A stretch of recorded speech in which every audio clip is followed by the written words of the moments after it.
Welcome to the RotoWire Fantasy Football Live Show. We always do this 5 days a week, 11 a.m. Eastern. Now, if you missed the show, you can always catch the replay on RotoWire YouTube.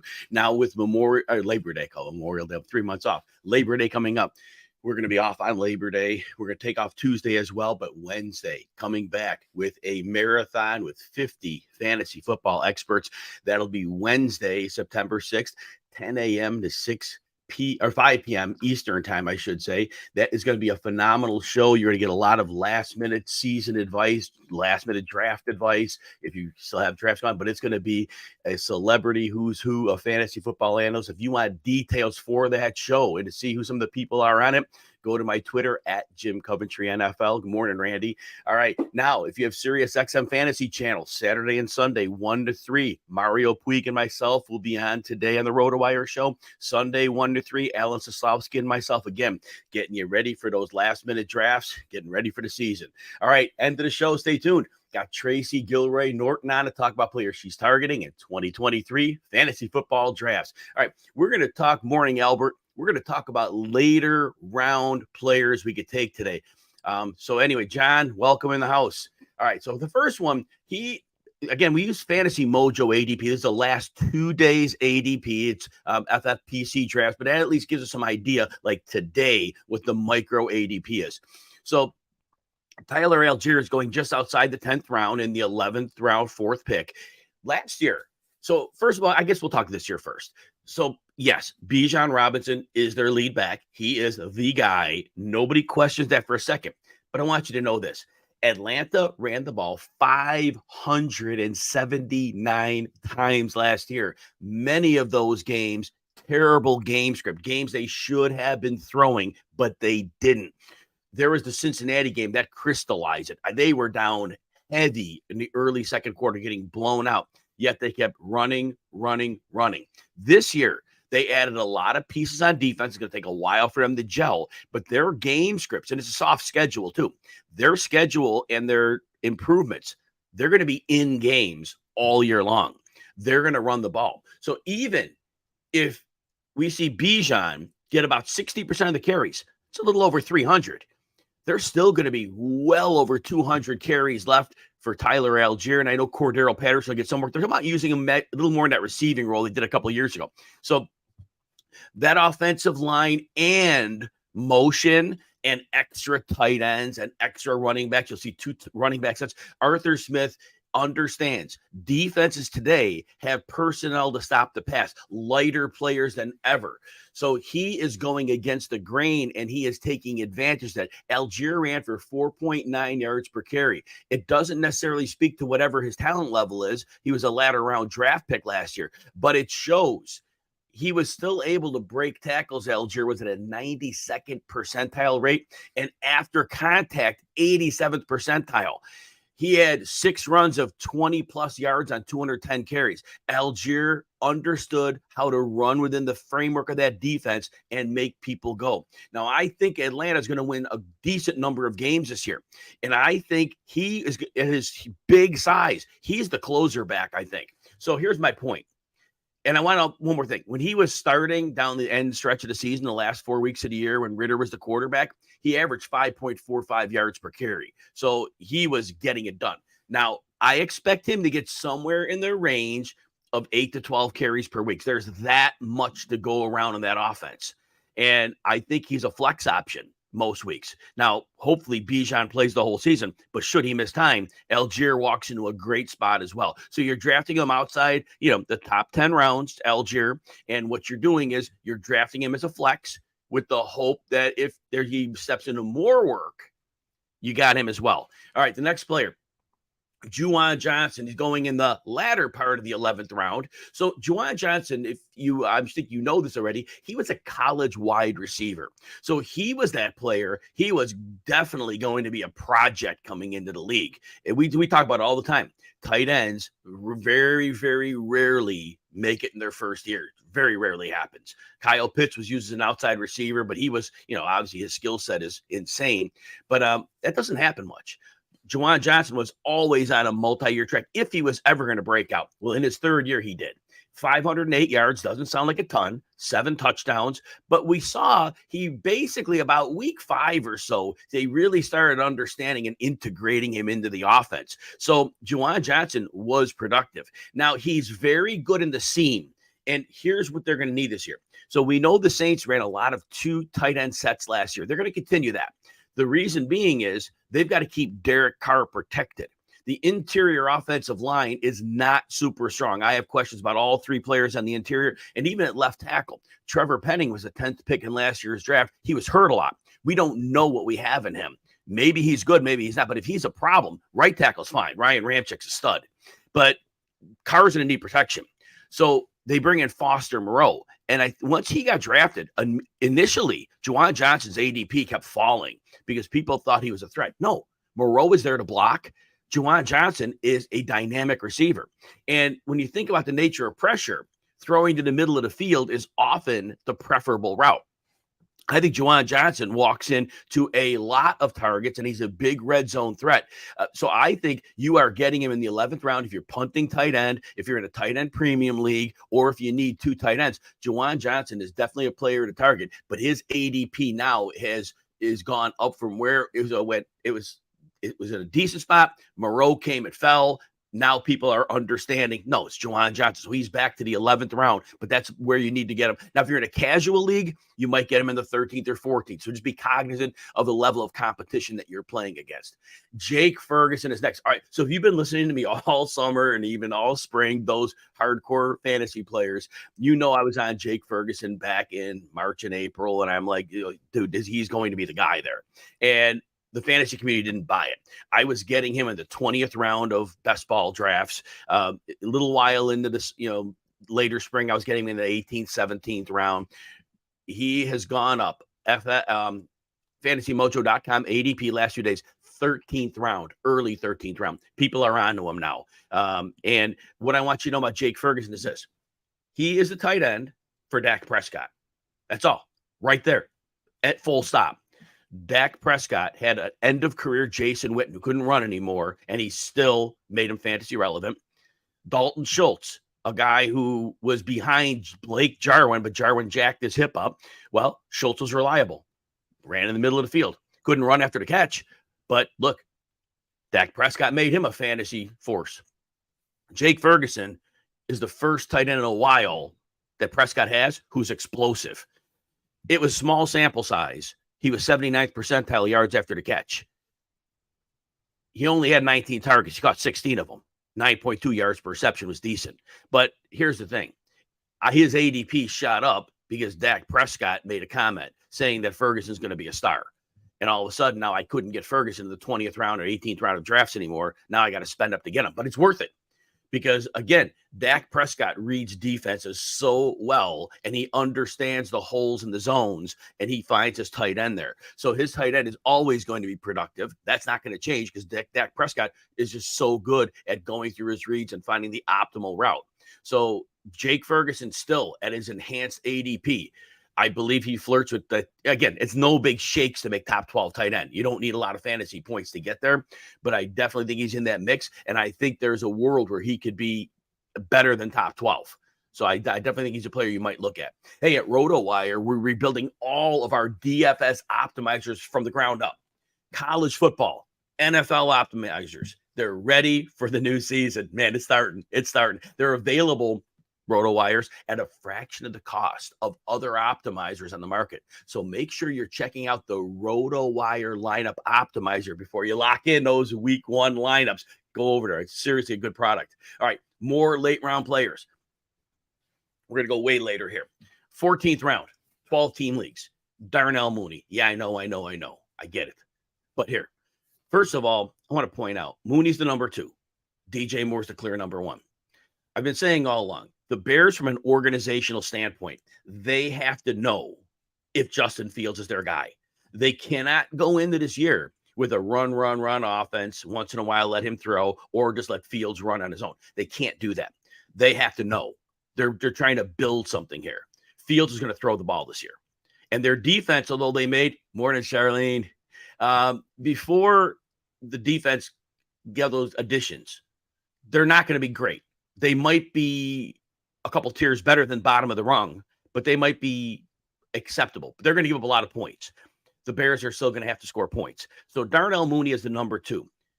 Remember, in 12 games with Justin Fields 2 years ago, Mooney puts up 1,055 yards and 81 catches. He had 140 targets. So obviously he's not getting 140 targets. We know that already, right? But as the number 2, we know Fields can launch the ball downfield. DJ Moore is going to get a lot of attention. He's still going to be fine. He still can win no matter what defenses do. But don't think for a minute that Mooney's not getting deep shots and Mooney's not going to get 4 to 6 targets in a lot of games. Mooney can play. And if he's playing against number 2 coverage, he has 4.38 40 time, 55th percentile yards after the catch, but a lot of those were deep passes and, near the sideline. He can play. He proved it 2 years ago. And in that breakout year 2 years ago, Mooney was running routes at all levels of the field. He wasn't just a deep threat. Mooney was able to win because they had nobody else. So he was their number 1, and he succeeded in that role. So much less pressure as a number 2. 14th round, Mooney's going to be your wide receiver 6 or your wide receiver 7. I believe he's a valuable investment because, again, where Justin Fields can hit is deep, and that's where Mooney is able to run as well. So could DJ Moore. But I do think late round pick, that's a player to target. The next one, and people are going to sleep a little bit on him. And I know you're going to maybe make a little gag sound a little bit when I say this. Zack Moss in the 15th round, very end of the 15th round. So he has a broken arm. He's already know he's going to miss week 1. Tongue tired. I didn't know that was coming. Anyway, Zack Moss, he'll be back supposedly week 2, which is good because right now everybody's Deion Jackson. Remember this. Deion Jackson was starting for a while last year when Taylor was hurt. Last 4 games of the season, Zack Moss was in. Zack Moss pushed Deion Jackson to the side. Get out of my way. And here's what Zack Moss did in those last 4 games when Indy was reeling. So he gets 4 starts, week 15, 16, 17, 18. He goes 69 carries. So he was getting about 17 carries a game, 334 yards. Comes out to 4.84 yards per carry, 83.5 rush yards per game. Zack Moss, with a team that struggled, was getting it done. Now you bring in Anthony Richardson. You hear me talk about it all the time. The incredibly mobile quarterback with the RPO forces linebackers to freeze momentarily because they don't know what to expect. Is it a running back run? Is it a quarterback run? Is it a pass? It's problematic. We have seen running backs thrive in those situations since 2012 when Robert Griffin III was helping Alfred Morris off to a great, I believe, rookie season for Morris. Now, Moss won't play week 1, but that means you can get him at the end of your draft probably. Like I said, he's 15th round, but he's not going in every draft. People think Deion Jackson's the guy. They're talking up Evan Hull as his receiver. Moss already showed to this organization what he can do. He should be back week 2. And I don't think I'm worried Jonathan Taylor's not coming back. So maybe Taylor comes back week 5, maybe. But even if you got Moss for a few weeks and he's in there week 2, 3, and 4, you might have use for him as a minimum of a flex. But remember, don't discount the mobile quarterback theory. Now, 16th round, a little bit after Zack Moss. I keep banging the drum for Gus Edwards. So Gus Edwards had an ACL tear in 2021, right? Same thing as J.K. Dobbins. They both missed the entire season. Justice Hill missed that season too. Not that that's a factor, it was. But anyway, Gus Edwards misses the first 6 games last year. He also misses weeks 9 to 11. So he was in the stages of recovery, right? Week 7 and 8, when he first came back from missing first part of the season, that knee injury, 4.85 yards per carry. And then he comes back from the week 11 injury, and he's even better. In the last 5 weeks, he's 5.35 yards per carry. Now, there was a end of the season stretch, the last 3 games after that injury, where, he was 3 yards per carry. But I think he just wore out from the injuries and the recovery. Gus Edwards is an excellent back. He had a 71st percentile broken tackle rate and 80th percentile yards after contact. I know the Ravens are going to throw more this year. I know they're going to run 3 receiver sets, but they are still going to have leads in games. They are still going to rotate backs. Gus Edwards in the 18th round could give you flex value, but here's the thing. J.K. Dobbins, I love him, and I think he could be a very, very high-end running back this year. But he's missed time. And if he should miss time, Gus Edwards would walk into a substantial role. Charlene, you like, yep, Thielen and Pittman. Very nice. I'll put that on the screen for everybody. There you go. All right. And so anyway, Gus Edwards in the 16th round, he's almost free. Everybody needs running back depth. And there could be enough volume in Monken's offense where Edwards, like Tyler Allgeier, is, even despite them running the ball, he may still get 6 to 8 carries a game. That's a flex. That is a flex, especially if there's room to run. And he's proven that he can take advantage of that. Hey, if you're enjoying the show, please consider hitting the like and subscribe button on RotoWire YouTube. If you're watching it elsewhere, there is no like and subscribe button. But if we're at RotoWire YouTube, I would greatly appreciate that. Now, the RotoWire Fantasy Football Draft Kit app, and you know a lot of you are drafting this weekend. So that Draft Kit app, up-to-the-minute cheat sheet, has up-to-the-minute news. We all need that when we're in the draft room, right? So if you're like me also, I put players into tiers. Well, the app lets you do that.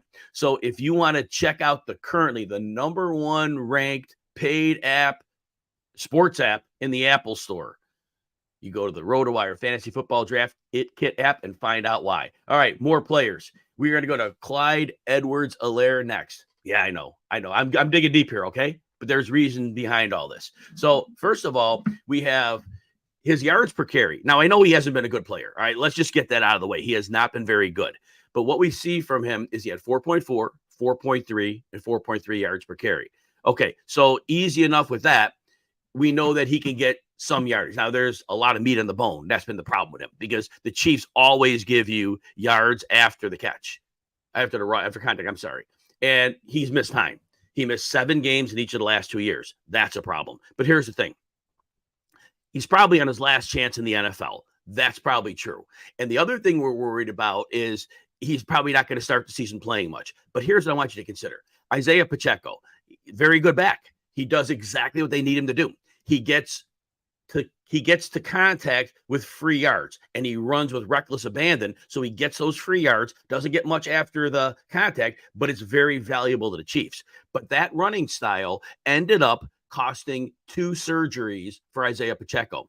Isaiah Pacheco, his way to success in the NFL is doing exactly that. So he has to run to the contact. He easily could miss time doing that. If he does, they're not going to put Jerick McKinnon in a heavy use role. They need him for the playoffs. Clyde Edwards-Helaire potentially could step into work. So this is if you have more of a deeper league, and then you can kind of look at it from that perspective. Now, next player. And I know this Bears backfield's a mess. And the Bears beat writers are saying this. Right now, yes, Herbert is the lead guy. Nobody's questioning that today. But the beat writers consistently say, this is going to be a fluid backfield all year. At any point in time, the hot hand steps in, takes over. The Bears' run blocking was very good last year. Now, Tevin Jenkins is going to miss some time to miss the season. He's a guard. But regardless, the overall line has been good. And I believe Cody Whitehair, who has experience, is at least going to step back into the line. He was moved to reserve, but at least they bring some experience and they'll transition their center and guard. They'll mix things up a bit. But I think the line is going to be good. The run blocking is good. Foreman is a battering ram. He's like 235 pounds. And we saw last year, Khalil Herbert was way better than David Montgomery. But the coaching staff, they still gave Montgomery more carries. They didn't give Herbert extended work. What that tells me is they want to keep him explosive. They don't want to overwork him between the tackles. Now, I know everybody's shouting out Juwan Johnson's name from the rooftops, and that's fine. If you're in on Johnson, great. It may very well work out for you. Deontay Foreman the last 2 years. 2 years ago, Tennessee. Derrick Henry breaks his foot. He goes out for half a season. Deontay Foreman plays extremely well taking over. Last year in Carolina, Christian McCaffrey gets traded. Deontay Foreman, first serious workload of his career. Hey, Tracy, good to see you. He gets 4.5 yards per carry on 203 carries. 76 percentile yards after contact. Foreman played extremely well in Carolina as well. So he has 2 half seasons with 2 different teams where he has done nothing but strongly produce. Again, he's in the rotation here. But if you're spending a late 16th round pick on Foreman, and if within 2 or 3 weeks he gets a good chunk of that role, maybe at 235, he may get the goal line, right? I know Fields will be a factor there, but you got to consider this. So anyway, he's the type of player, in 2 to 3 weeks, oh, I'm dropping him. He's not a part of things. Or you're like, oh, yeah, I hit myself a jackpot here. I'm going to stick with him. So that's what you need to understand. 16th, end of the 16th round, it's a bit of a lottery ticket, but Foreman has proven in 2 years he can handle that role. All right, next player, DJ Chark. All right, he had a hamstring injury. It looks like he's in a decent position to play week 1. It looks like it. If not, he's week 2. He's close. So that's a positive. Now, he's never played a full season in 5 years. He has a year last year, 6 games missed. He had 13. He had a 3 and a 1 in there. So there's that. And then a 5, misses time. But again, if you're drafting him in the 17th round of a draft, when he's on the field, you use him. If you have an IR spot, even better, right? Well, when he was on the field last year, he was very good. In his 3 of his first 4 games with Jared Goff, between 94 and 108 yards. He had 2 touchdowns as well in those first 4 games. Now, otherwise, he got hurt. But when he got back on the field, he was getting targets. He didn't go less than 20 yards. I know it's not much, but in his last 7 games, so he was productive. And DJ Chark late in drafts, we don't know what he's going to get from Bryce Young, the rookie quarterback. But I think Chark is an automatic on the outside. Adam Thielen is in the mix, and we have Terrace Marshall in the mix. But Chark kind of has his own role. He's their X receiver to start the season. And so Jonathan Mingo is not a threat to that X role either. So I think when we look at the X role, he's going to be in there, and he's going to get targets. We think Carolina could be better on defense, but until we see it, we still have to assume they're bottom half. And if they have to throw, why not? So DJ Chark in the 17th round. And again, 2-3 weeks into the season, if he's not doing anything, you go to the waiver wire. And yep, Chuba Hubbard will get a chance to play this year because he's behind Miles Sanders. Sanders, he had a career high in touches last year. The Eagles kind of were careful when they used him. But we could see Chuba Hubbard step in there and get some serious work, especially if Sanders doesn't work out as a receiver. Now, Hubbard's not a great receiver, but if Sanders isn't getting it done there, they may just split that backfield up. And I don't know if Raheem Blackshear is going to get enough run. So, yeah, I totally could see that. All right. Now, with Labor Day coming up, remember, this show we go 5 days a week, but Monday and Tuesday we'll take off for the Labor Day holiday, coming back with a marathon. 50 analysts on Wednesday, 10 a.m. to 5 p.m. Eastern. If you want details for that marathon, go to my Twitter at Jim Coventry NFL. There's a lot of high-profile fantasy analysts on talking to you right before the season starts. Some of you are still going to have drafts, but even if you don't, it's going to be some wonderful intel, some great personalities. But definitely come by and check out the Fantasy Football RotoWire Marathon on Wednesday. All right, a couple more players at the bottom of the hour. We have Tracy Gilroy Norton coming in, and we have her coming in, and we're going to be looking forward to that. And we are now going to talk a couple more players before she comes in. Round 18, Rasheed Shaheed. He had a preseason injury. Now, he was going up a little bit in terms of his draft stock, and that was then that hamstring, and now he fell. People are like forgetting about him. Now, I talked earlier. They're going to run a lot of 2 tight end sets. All right, done. Michael Thomas and Chris Olave are going to be ahead of Shaheed. Understood. But there are games they're going to trail. And that defense, they lost a lot of infrastructure. They had some big defensive linemen that they've replaced out. Now guys who are rotational guys are expected to be the guy. In the secondary, Marshawn Lattimore can be elite, but he's not elite every week. He's not elite every year. We don't know we're getting there, but the rest of the secondary, we don't know. They even bring in the Honey Badger at safety, but he's aging. There's a chance the Saints could be in more high-scoring games than we think. That would push the 3 receiver sets. But round 18 for Shaheed, look, Michael Thomas, love him. But what has he played? 10 games in 3 years? And it's been a foot injury, and he's 30 years old now. So it's not just coming back from injury. It's like his foot. And last year, I know it was very small sample size. And I know he scored a couple touchdowns that he couldn't run after the catch. But he was second percentile yards after the catch. Now, I know those touchdowns kind of, bit into that. But not good.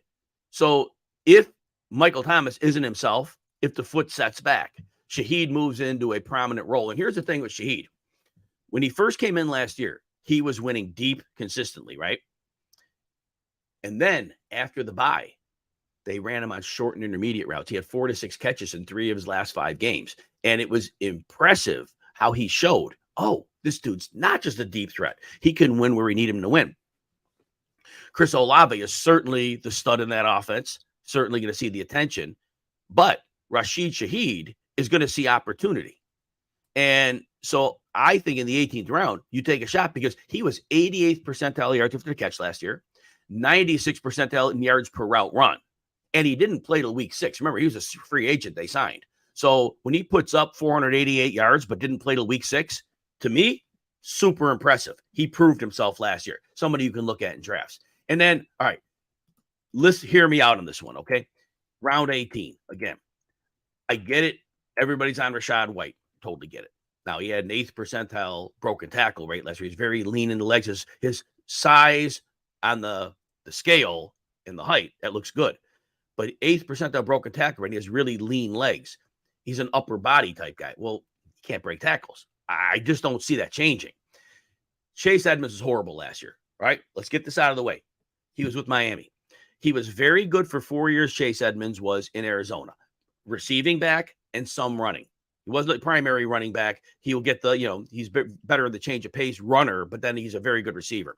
So Miami, though, he could not get that system. Horrible fit. Had no clue. Here's what I want you to know about Chase Edmonds. Remember, he got traded near the end of the season, before the trade deadline. He gets traded to Denver. He suffers high ankle sprain. He's finally ready to come back for the last 2 games of the season. Last 3 games, I'm sorry. Here's what he does in the last 3 games of the season. 22 carries, 111 yards, 5 yards per carry. 5 catches for 61 yards, caught all 5 targets. 12 yards per reception. 68th percentile broken tackle rate and yards after contact. He was the same Chase Edmonds in Denver that he was in Arizona. The Miami thing was a blip because he couldn't figure the offense out. Dave Canales is the offensive coordinator for Chase Edmonds. Canales coached against Edmonds when Edmonds was in Arizona. He made public comments saying, yes, I know exactly what I have in Chase Edmonds, and I'm excited to use him. Chase Edmonds will have a role. I don't think it's going to take much for him to prove that he's the back he was the 2-3 games in Denver and the 4 years in Arizona. I believe he is much better than Rachaad White. Now, Chase Edmonds is not going to take the early down work, but I believe he could be a huge impact in their receiving passing game. And I believe he also can get 8 or so carries a game, and he's better than the backs they have on their roster. Again, it's the 18th round. Sean Tucker is a big dude. A good question, Randy. I put it on the screen. So, all right. So Sean Tucker will have a role as well. Sean Tucker, now, he had a congenital neck injury. And he got cleared, obviously. He's practiced, and they got him on the roster. So, but I'm still worried about it. But he's more of a banger. And so what's going to happen is if we still see that Rachaad White can't break tackles, then Sean Tucker is going to get some early down banger work. He's no threat to Edmonds. Edmonds and he are like completely different, like stylistic running backs. Tucker will have a really useful role if White can't break tackles. That's Tucker's path to playing. He could potentially, if he takes early down work from White, he's looking at 10 carries a game, maybe 12 interior. But that line is bad. They just lost their center, Ryan Jensen, for the season. So Tucker, I don't even know what his potential is because with the offensive line, he's have to overcome a lot. So that could be problematic.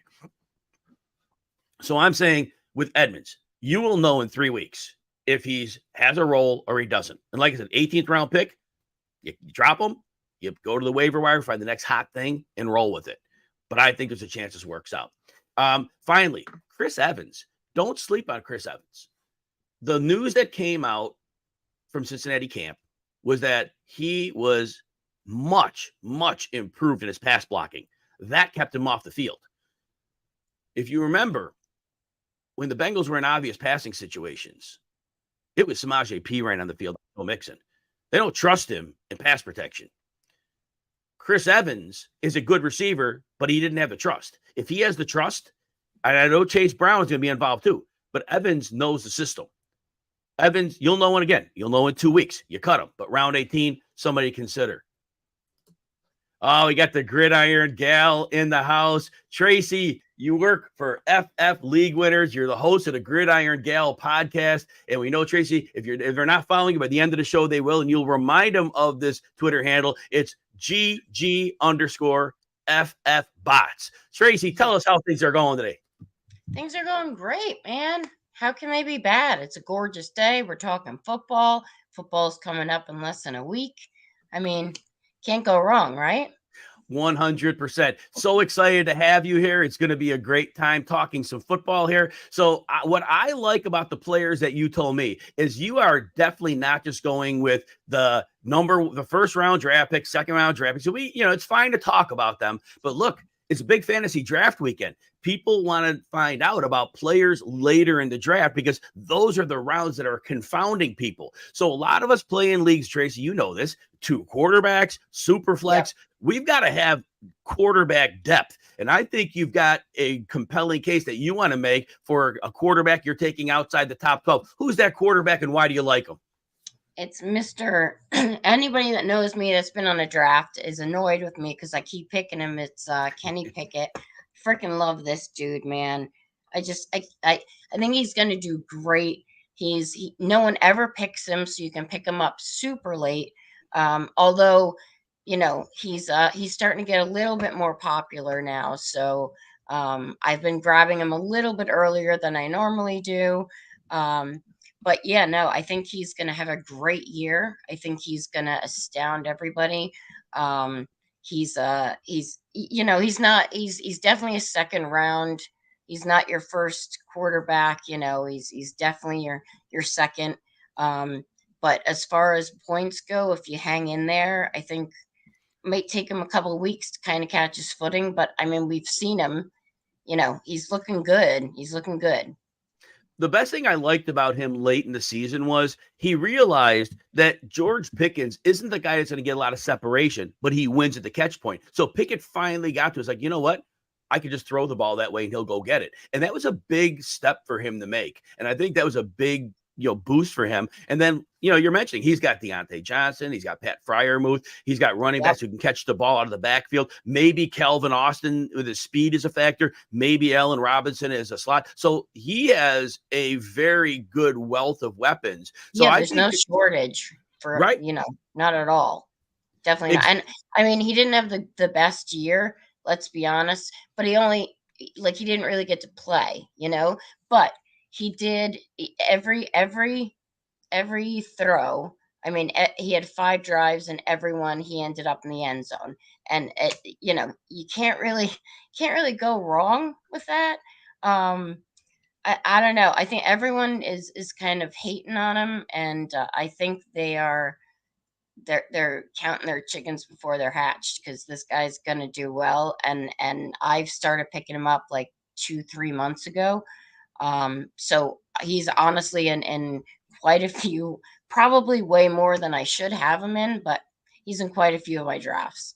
Yeah, I think that's a great observation. I think a lot of people faded him because they saw some things early on him. And I think that you're jumping in at the right time because in the leagues where he's on the waiver wire, I think people are going to be realizing, oh, better grab him. And if they're in your league, they're not getting him because he's on your roster. I'm not giving him up. Are you kidding me? There's no way I'm giving him up. He's on your roster, so he won't be on anybody's waiver wire in your league. Now, running back. So in the early drafts, June, early July, people were trying to invest in the Dallas backfield. They're like, all right, well, Tony Pollard probably is going to get 20 carries every week. We know he had a couple games with that. He actually had a quote, Tracy, that came out after in the, I can't remember which, it was the Bears game.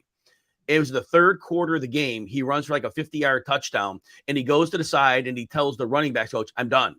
And he kind of like, what? I'm done. He didn't get a carry the rest of the game. The next week, they gave him 20 carries, and after that, they never did again. So basically, the running backs coach said, well, he's like a race car. We can only use him a certain way. We can't overwork him. They know that already. And I think people drafting Tony Pollard, as long as they know, I think 15, 18 touches is probably about it after what Dallas learned. So now I don't like him anyway. Right. So, Tracy, everybody was in early on Malik Davis. Well, clearly, he's not the guy anymore. But all along, you were on Rico Dowdle. Tell us about it. I mean, I've been watching video since way before the draft even happened. And he wasn't on my radar at all up until a couple of months ago. But I started kind of seeing him a couple of months ago. He's starting to get better. And he's not a workhorse, trust me. He's not like this breakout guy. He's not, I'm not expecting miracles from him. But he puts in the work. He impressed the coaches. He's been in the league for 4 seasons. Hasn't done a whole lot, but I mean, he now where he is, he's looking at definitely running back spot 2. And the way that his determination, the way that he comes out, the way that he runs, he just runs for it. He doesn't give up. The coaches have noticed. They've all talked about it. And they've said that, he's kind of the guy to come in and shock everybody.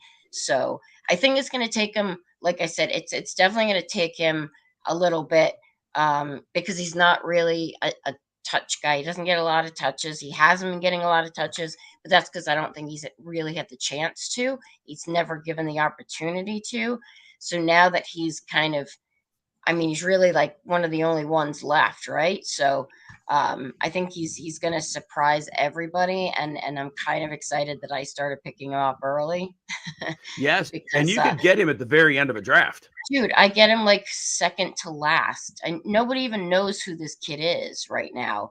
But I've noticed now a couple of times he's been sniped, like 16th, 15th, and I'm like, oh, come on, he's my secret. No one's supposed to know who this kid is, But it's his determination, I think, that's pushing him through, because he's like, I got this, I'm gonna prove that I can do it, and I think down the line, as far as definitely going forward, he's definitely going to prove himself, and he's going to be good for a decent amount of fantasy points, I think.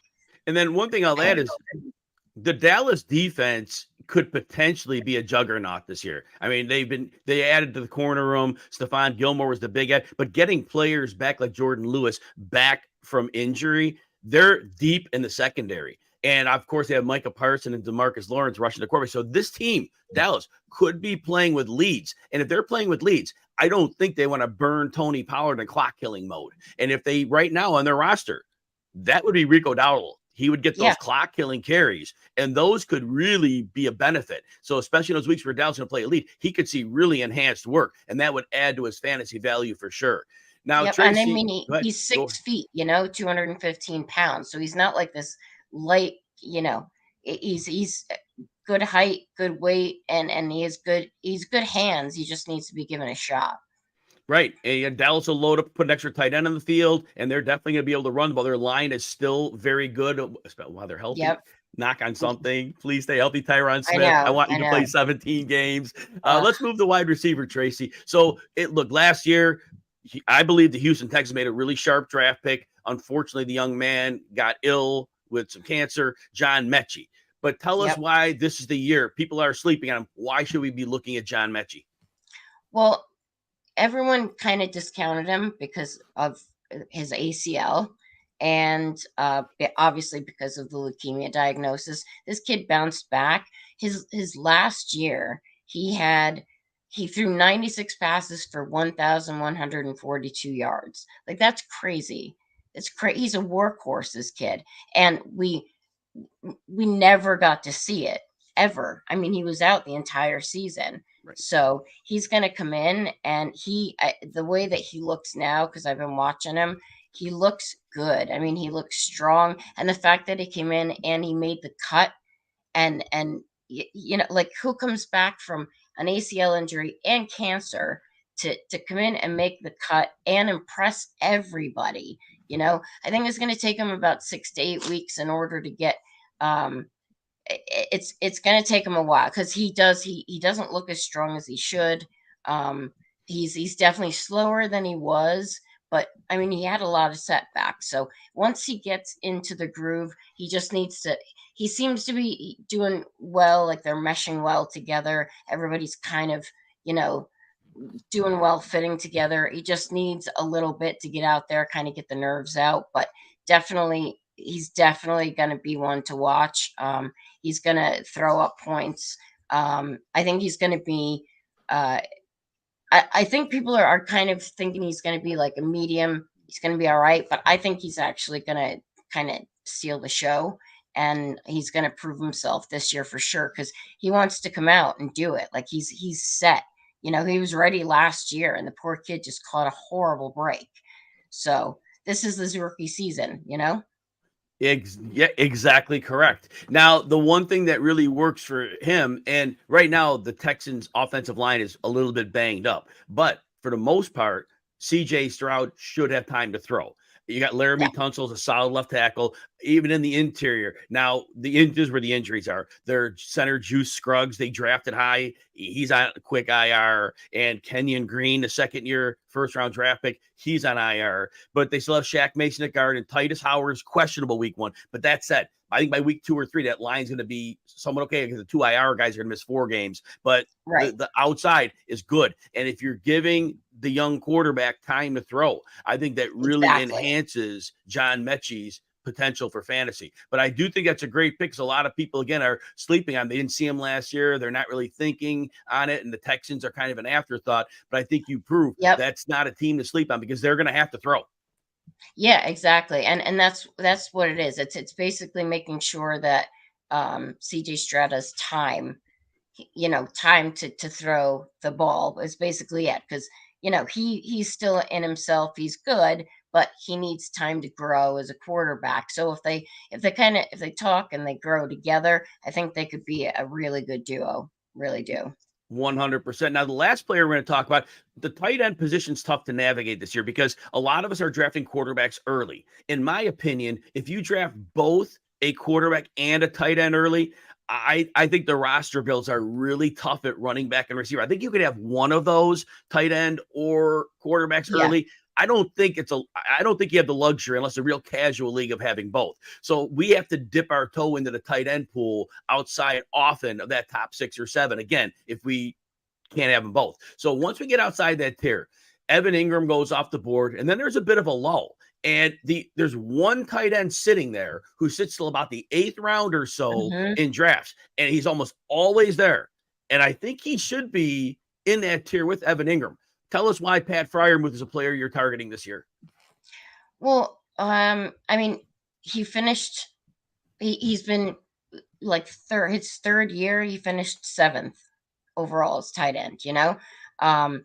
No one kind of thinks about him. If you look at tight ends are awful, like you said. The good thing about it is you get him and you get Kenny together, and you got your little stack going on. Because they're both discounted. Nobody really thinks about either one of them. But he's behind Johnson and Pickens for targets, which makes him a perfect, he's there isn't a whole lot of options, to throw to. It's not the best team, but I feel like between the 3 of them, that he's definitely going to be one that's going to get at least a good, I'd say 30% of the touches. We'll see. But everyone's discounting him. I think he's going to have a much better year than people are giving him credit for. 7th in fantasy points is nothing to scoff at. And he's kind of like a sleeper because everyone discounts the Steelers anyway, I feel like. But 7th, 8th, 9th round, I've sometimes been getting him in the 10th or the 12th because nobody even thinks about him, which is great, because you don't have to rush. You can take your time. But he's definitely always up there. He's always my second. People laugh at me like I'm crazy, so I can't wait for them to be proven wrong. But yeah, I mean, he's been in the league for a while, which is why I think kind of people are discounting him. But he's come out and he said, I'm in it to win it. Like I'm here. Just give me the ball and I'll carry it. So all he needs is somebody to throw it to him, give him a shot. I think when people are looking at Freirmuth, they're getting caught up in numbers. They see that 2 touchdowns. Exactly. He had 98 targets. That is an extremely solid. That was right around where Evan Ingram was at. And 732 yards was excellent. 11.6 yards per reception. That was 3.5 yards almost better than his rookie year. Now, in his rookie year, he proved he could score touchdowns. He scored 7 of them. Exactly, the Steelers offense, right? They weren't scoring points. And this year, there is a much better chance they're scoring points. And if that's the case, then we see, well, the touchdowns certainly go up for Freirmuth because he is an outstanding red zone target. So again, I agree with Tracy that he is falling unjustifiably in drafts. And I think he is an excellent anchor tight end. If you are going to get a quarterback early, you want to maintain that early running back receiver build and go with your tight end. Freirmuth is probably your guy. Yep. Tracy, tell everybody what you have going on work-wise, where they can find your stuff, and how to find you on socials. Basically, I mean, right now I'm not, I have to get everything up as far as podcasts go because I'm lucky enough to be doing everyone else's, which I love because I get to talk to everybody. But so mainly right now it's Twitter. It's GG_FFbots. I will eventually get my podcast up. It'll be Gridiron Gal. And just anything you need, help with anything you want, any questions, just find me on Twitter and we'll have a conversation. We'll get it going. Yeah, I know Charlene said great show. Thanks, Charlene, for always the everyday support. Much appreciated. Tracy, I'd like to thank you for talking football with me today. I'd like to thank everyone.